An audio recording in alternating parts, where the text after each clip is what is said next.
اور انہوں نے ویڈیو دیکھی، ویڈیو دیکھنے کے بعد انہوں نے مجھے کال کی، انہوں نے کہا کہ جو تمام آپ نے نقصانات بتائے وہ تمام نقصانات مجھے پہنچے اس کے استعمال سے۔ اب حریر بحیرہ عاملہ روٹین کے اندر ہم بڑے آنکھیں بند کر کے استعمال کر لیتے ہیں، لیکن حقیقت میں یہ انسان کی جسم کا جو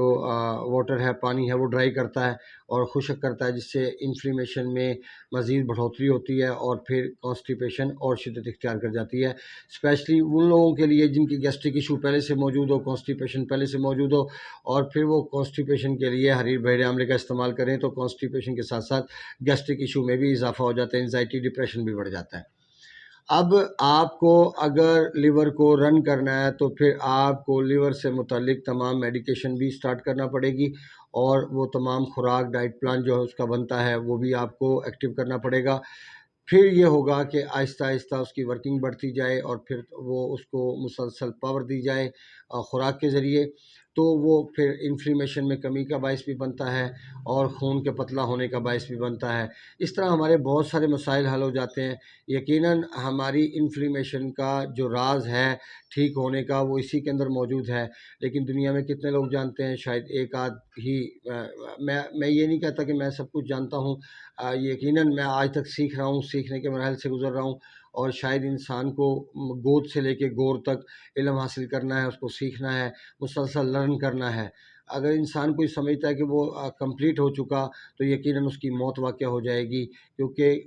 کمپلیٹ تو اللہ اس کے رسول کی ذات ہے۔ عام انسان کے لیے ممکن نہیں ہے کہ وہ تمام چیزوں پہ عبور حاصل کر سکے، کیونکہ اپنے محبوب کو تو اللہ نے جو پڑھایا وہ تو خود پڑھایا، اپنے فرشتوں کے ذریعے تعلیم دی۔ تو یہاں پہ تو سسٹم ہی بالکل الٹ ہے، یہاں پہ تو ہمیں جو کچھ کرنا ہے وہ خود کرنا ہے، اپنے بلبوتے پہ کرنا ہے، اپنے دماغ کو صلاحیتوں کو بروئے کار لاتے ہوئے کرنا ہے، نہ کہ ہماری ہیلپ کرنے کے لیے فرشتے آئیں گے یا ہم اللہ کے رسول کی طرح ہم اتنے اہم ہیں۔ ہم اتنے اہم نہیں ہیں جتنے اللہ کے رسول اہم تھے، وہ محبوب ہیں، ہم ایک عام انسان ہیں، تو فرق تو بہت بڑا ہے۔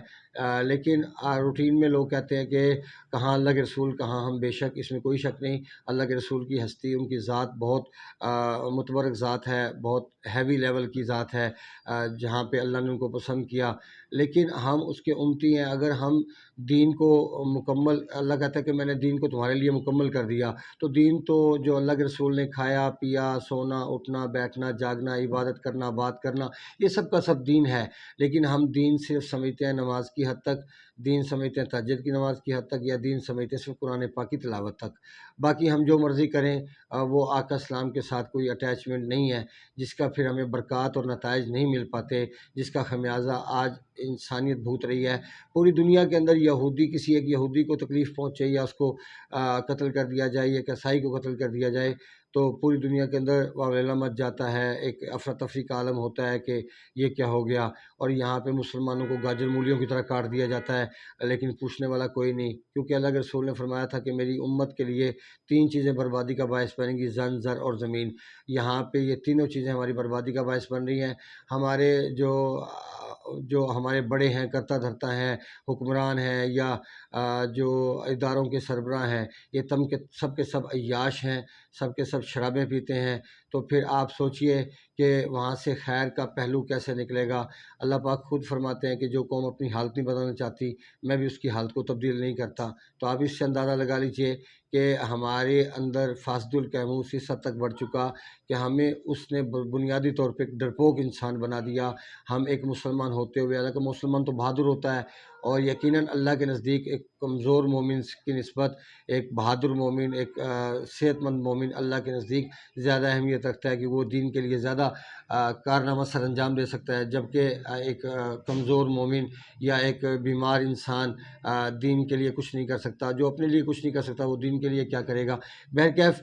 یہ ایک موضوع بڑا لمبا چوڑا ہے، اس کے اوپر بات کرتے جائیں تو بات ختم نہیں ہوگی۔ مختصر اتنا سمجھ لیجئے کہ لیور کا خیال کیجئے، اگر آپ کی گاڑی 1 کروڑ روپے کی ہے، اس کا لیور ڈسٹرب ہو گیا ہے یا وہ جام ہو گیا، خراب بے شک نہیں ہے لیکن جام ہو گیا، تو آپ گاڑی کو رن نہیں کر سکتے۔ اس بات کو یاد رکھیے کہ لیور ہمارے باڈی کا اہم پارٹ ہے، اس کے اگر ڈسٹرب ہونے سے اگر ہمارے فلٹریشن کا نظام ڈسٹرب ہو جائے یا کیلوس اور کیموس کو الگ کرنے کا نظام ڈسٹرب ہو جائے یا ہمارا گال بلیڈر پتے کا نظام ڈسٹرب ہو جائے تو ہر حوالے سے ہمارا پورا سسٹم ڈسٹرب ہو جائے گا. مسکولر سسٹم پہ دباؤ بڑھے گا, ایپیتھیلیل سسٹم بریک کر جائے گا اور نروس سسٹم کو بلڈ نہیں ملے گا, یہ جو کہ پورے نظام کو تلپٹ کرنے کے لیے کافی ہوگا. اپنے دوست کا خیال رکھیں. ملتے ہیں مزید انفارمیٹیو ویڈیو کے ساتھ. وما علینا الا البلاغ المبین. السلام علیکم ورحمۃ اللہ وبرکاتہ.